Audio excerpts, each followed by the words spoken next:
Paldies un labvakar, priecājos, ka jūs esat šeit. Klasiska vērtība, lektorijas, tas, ko to nedrīkst nezināt. Un šovakar tagad būs eksperiments, jo man teica, ka pults darbojās, bet viņi darbojās no otra gala, neskapēc. Tā, tad sāksim. Sāksim ar stāstu, ar dažām bildēm, arī par ļoti pārsteidzošu filmu. Es domāju, ka katram no mums ir kaut kāda priekšstata par Čārliju Čaplinu.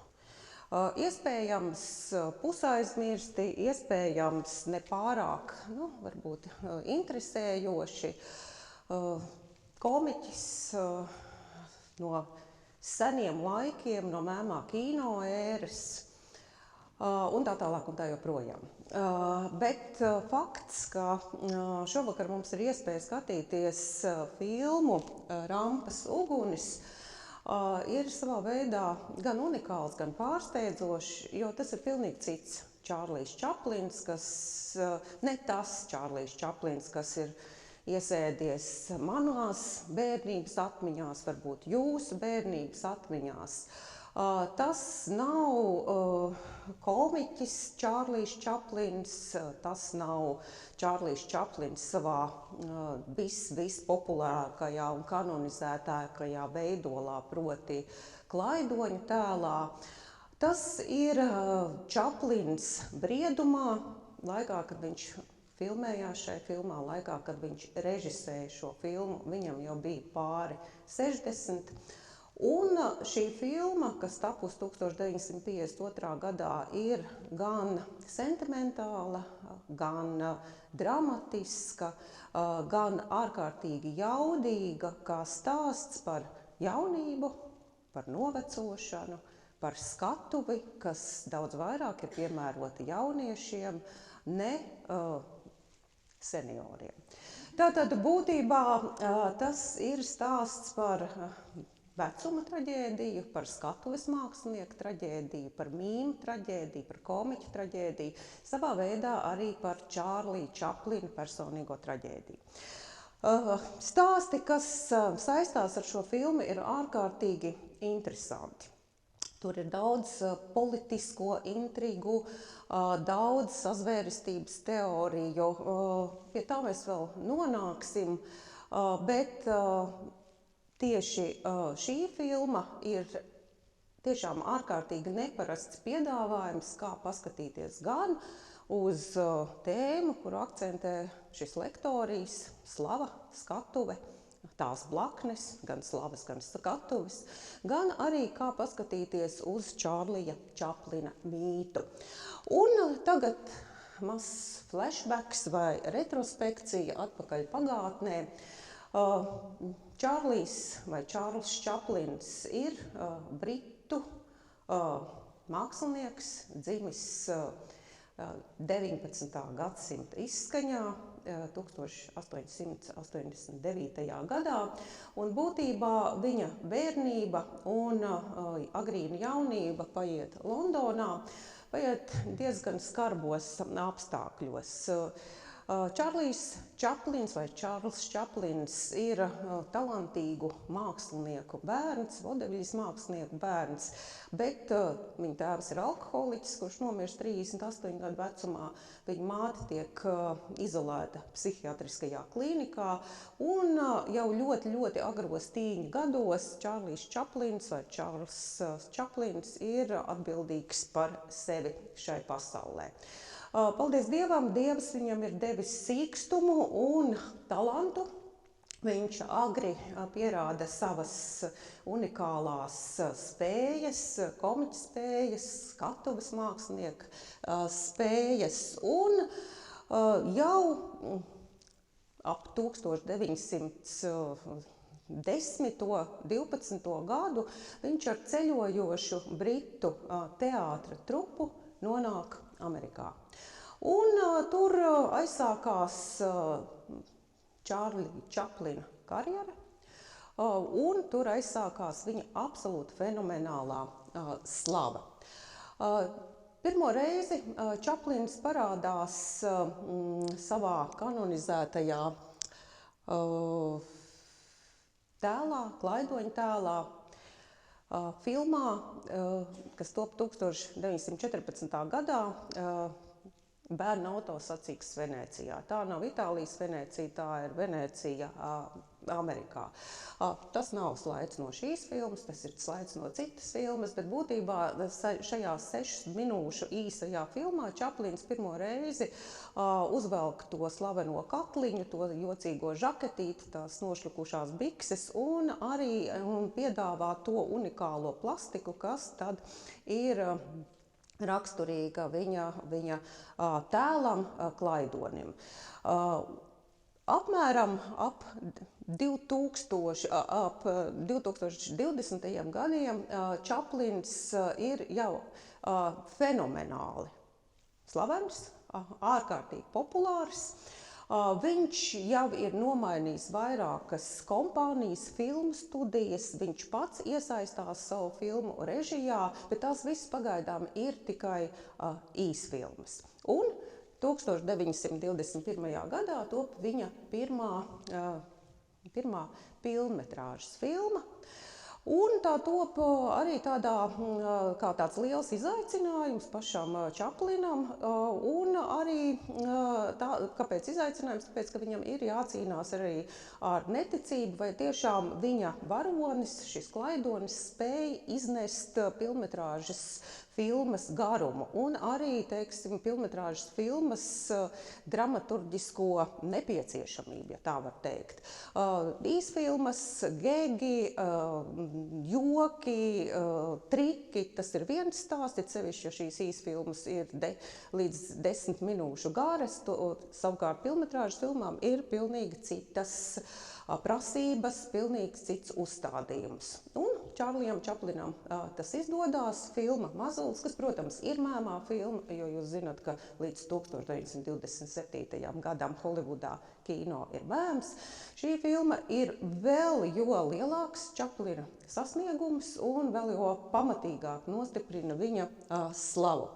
Lūk, arī manis pieminētā pirmā Čaplina filma, kurā viņš parādās šajā te klaidoņa tēlā, bet tas ir tātad 1914. gads, bet mēs jau esam nonākuši līdz pilnmetrāžas filmu periodam Čaplina karjerā. Vēl viens izcils panākums, filma Zelta drudzis, jau atkal pilnmetrāžas darbs, un arī turpmāk Čaplins pats uzņemās absolūtu atbildību par savām filmām. Būtībā viņš ir autors, tādā arī ļoti mūsdienīgā izpratnē. Viņš gan veido scenārijus, gan režisē, gan pats arī darbojās kameras priekšā. Vēlāk viņš sāks savām filmām komponēt arī mūziku. Viņam nav muzikālas izglītības, viņš ir autodidakts, bet viņš ir veidojis mūziku vairākām savām filmām, protams, skaņu filmām, un arī filmai Rampas uguns, ko skatīsimies šovakar. Un tagad tādā veiklā tempā dosimies tālāk. Vēl viena filma, ko ir veidojis Čārlijs Čaplins, ārkārtīgi zīmīga, nozīmīga un būtiska filma arī šī vakara tēmas kontekstā. Tātad filma Cirks, kurā Čaplina varonis, tātad šis klaidonis, nonāk cirkus vidē un mēģina ierakstīties cirkus sistēmā.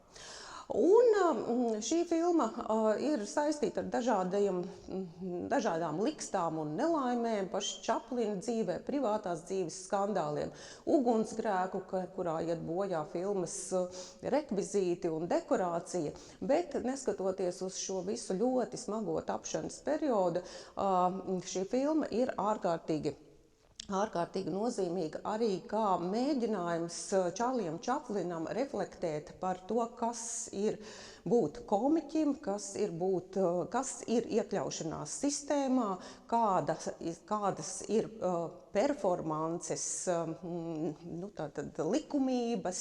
Un viņš jau sāk runāt par sev ļoti būtisku tēmu, par cilvēku, kurš ir skatuves gaismās, likteni. Ejam tālāk, vēl viens īpašs Čārlija Čaplina darbs, Lielpilsētas uguns, būtisks filmas tapšanas gads 1931. Tātad Holivudā ir iestājusies skaņu ēra, arī Eiropā aizvien vairāk filmas tiek veidotas kā skaņu filmas. Būtībā mēmā kino laikmets ir pagājis. Ko tas nozīmē mēmā kino zvaigznēm, arī tādu mērogu zvaigznēm kā Čārlijs Čaplins? Tas nozīmē ļoti pamatīgus pārbaudījumus, tas varbūt tāds ļoti banāls piemērs, bet ļoti daudz mēmā kino aktieri vienkārši nespēja turpināt darboties skaņu kino periodā dažādu arī tīri fizioloģiski ierobežumu dēļ, kaut vai balss tembra dēļ. Bet Čārlijam Čaplinam ar balsi viss bija vislabākā kārtībā, bet viņš vienkārši necieta skaņu. Viņš uzskatīja, ka skaņa vulgarizē kino mākslu, ka skaņa kino ir absolūti lieka, un tā kā viņa status bija unikāls, viņam bija pietiekami daudz arī finansiālu līdzekļu, viņš spēja pretoties straumei, pretoties pat laikmeta prasībām, un savu filmu Lielpilsētas uguns viņš arī mēģināja veidot, izvairoties no dialogiem. Protams, izmantojot skaņu celiņu, bet izvairoties no dialogiem.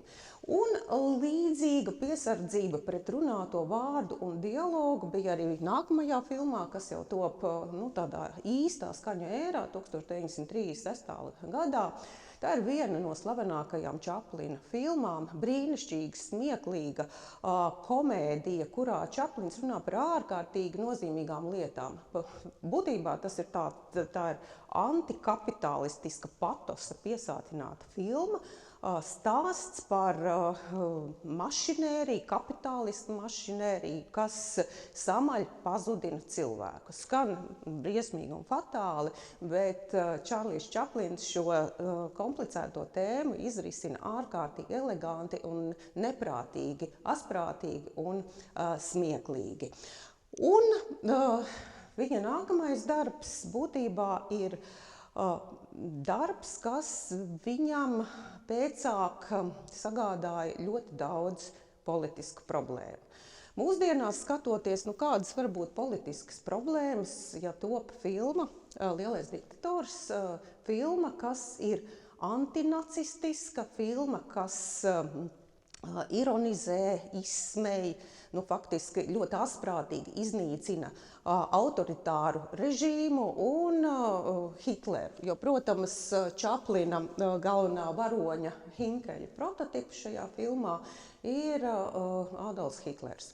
Bet, un tie, kas filmu redzējuši, noteikti zina, ka viņš spēlē dubultlomu šajā filmā. Viņš ir gan šis diktators, kas spēlējās ar pasauli, un ebreju bārdzītis. Filma, kas absolūti apliecina Čaplina ģenialitāti. Un skaņu filma ar brīnišķīgiem dialogiem, asprātīgiem dialogiem, piesātinātiem dialogiem un leģendāru tādu nobeiguma monologu. Čaplinam patīk tādi ļoti būtiski, zīmīgi noslēguma monologi savās lielajās skaņu filmās. Bet kur tad tās problēmas? Problēmas ir tādas, ka laikā, kad tapa filma, tad Čaplins sāk pie filmas strādāt 1939. gadā, neviens negribēja, lai viņš veido šādu filmu, ne Holivudas studija, ar kuru viņš sadarbojās, ne cenzūras office, tas saucamais Brīna office, kas darbojās Holivudā no 30. gadu sākuma. Jo Amerika tajā laikā bija neitrāla, tika uzskatīts, ka Hitlers ir Eiropas problēma, vai Amerika iesaistīsies Otrā pasaules karā, tas nebija zināms, un, kad filma iznāca uz ekrāniem, Amerika vēl nebija iesaistīsies Otrā pasaules karā. Līdz ar to jāsaka, ka Čārlijs Čaplins vai Čārls Čaplins bija daudz asredzīgāks, pravietiskāks arī savās politiskajās nostādnēs nekā daudz viņa laika biedri un arī tā laika amerikāņu politiķi. Bet tieši šajā laikā pret Čaplinu sāka vērsties vai viņu turēt aizdomās par dažādām nelikumīgām darbībām daudzi un dažādi Amerikas dienesti, gan Federālās izmeklēšanas birojas, gan daudzi citi dienesti. Un būtībā tagad ir zināms, ka šajā laikā, 40. gados, tika veidota lieta, kurā tika vākti visi iespējamie pierādījumi pret Čaplinu. Un šīs lietas apjoms ir 1900 lapuses. Un, jā, protams, vara ļoti noraidoši, aizdomīgi skatījās uz Čaplina gan profesionālajām aktivitātēm šajā periodā, tad 40. gados, gan arī par labu Čaplina tēlam nenāca ļoti daudzie un dažādie publiskie skandāli, kas saistīti ar viņu privāto dzīvi. Tur es šodien šajā plašajā tēmā iekšā neiešu, paliksim pie kīno un politikas un vecuma. Vēl viena filma, kas top 1947. gadā, Verdūkungs, tā ir viena no filmām, ar kuru Čaplins ļoti radikāli mēģina mainīt savu imidžu. Viņš spēlē slepkavu, masu slepkavu vai elegantu kungu, kurš savtīgos nolūkos aprec un pēc tam dažādā veidā nomušī, nogalina vai tiek vaļā no bagātām kundzītēm, savām dzīves biedrēm.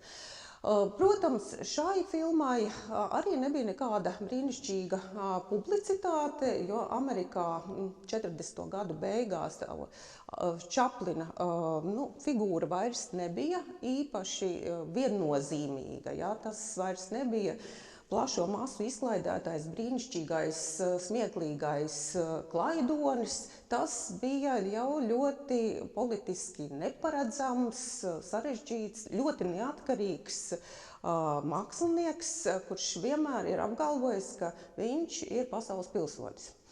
Čārlijs Čaplins tā arī nekad nekļuva par Amerikas pilsoni, un tas savā veidā arī ietekmēja viņa likteni vai viņa dzīves otro pusi. Pēc Verdūkunga pretrunīgi vērtētā Čaplins veido filmu Rampas uguns. Esam nonākuši pie šī vakara filmas. Zīmīgs kadrs. Čārliju Čaplinu jūs pazīstat, iespējams, jūs pazīstat arī Busteru Keitonu. Tas ir vienīgais kadrs, vai teiksim, šajā filmā ir epizode, kur abi šie pasaules slavenie amerikāņu 20. gadsimta sākuma komiķi ir vienā epizodē un spēlē kopā.